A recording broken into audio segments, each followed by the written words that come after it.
আমি কি কোনো দলের নাম বলেছিলাম, কাউকে গালি দিয়েছিলাম?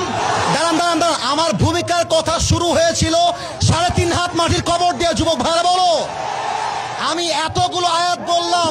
থামো, আচ্ছা থামেন থামেন থামেন উনি, আচ্ছা তোমরা থামো থামো থামো থামেন থামেন থামেন। প্রিয় ভাইয়েরা, আমরা কোনো মারামারি চাই না।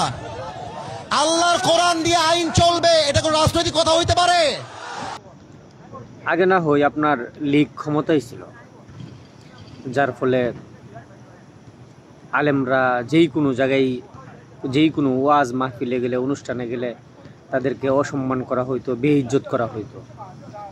তাহলে এখন তো লীগ ক্ষমতাই নাই, তাহলে তাদেরকে কেন এত অসম্মান করা হয় এবং বেইজ্জত করা হয়? আর তাদেরকে যদি অসম্মান করা হয় তাহলে দাওয়াতই কেন দেই? দাওয়াত দিয়া কেন তাদেরকে নিয়ে আসে? দরকার কি দাওয়াত দেওয়ার? দেখেন আসিফ হুজুরকে কতটা বেইজ্জত করা হয়েছে। ঠিক আছে, আমার ভিডিওগুলো যদি ভালো লাগে তাহলে সাবস্ক্রাইব করে রাখবেন পরবর্তীতে ভিডিওর জন্য। ভালো থাকবেন সবাই।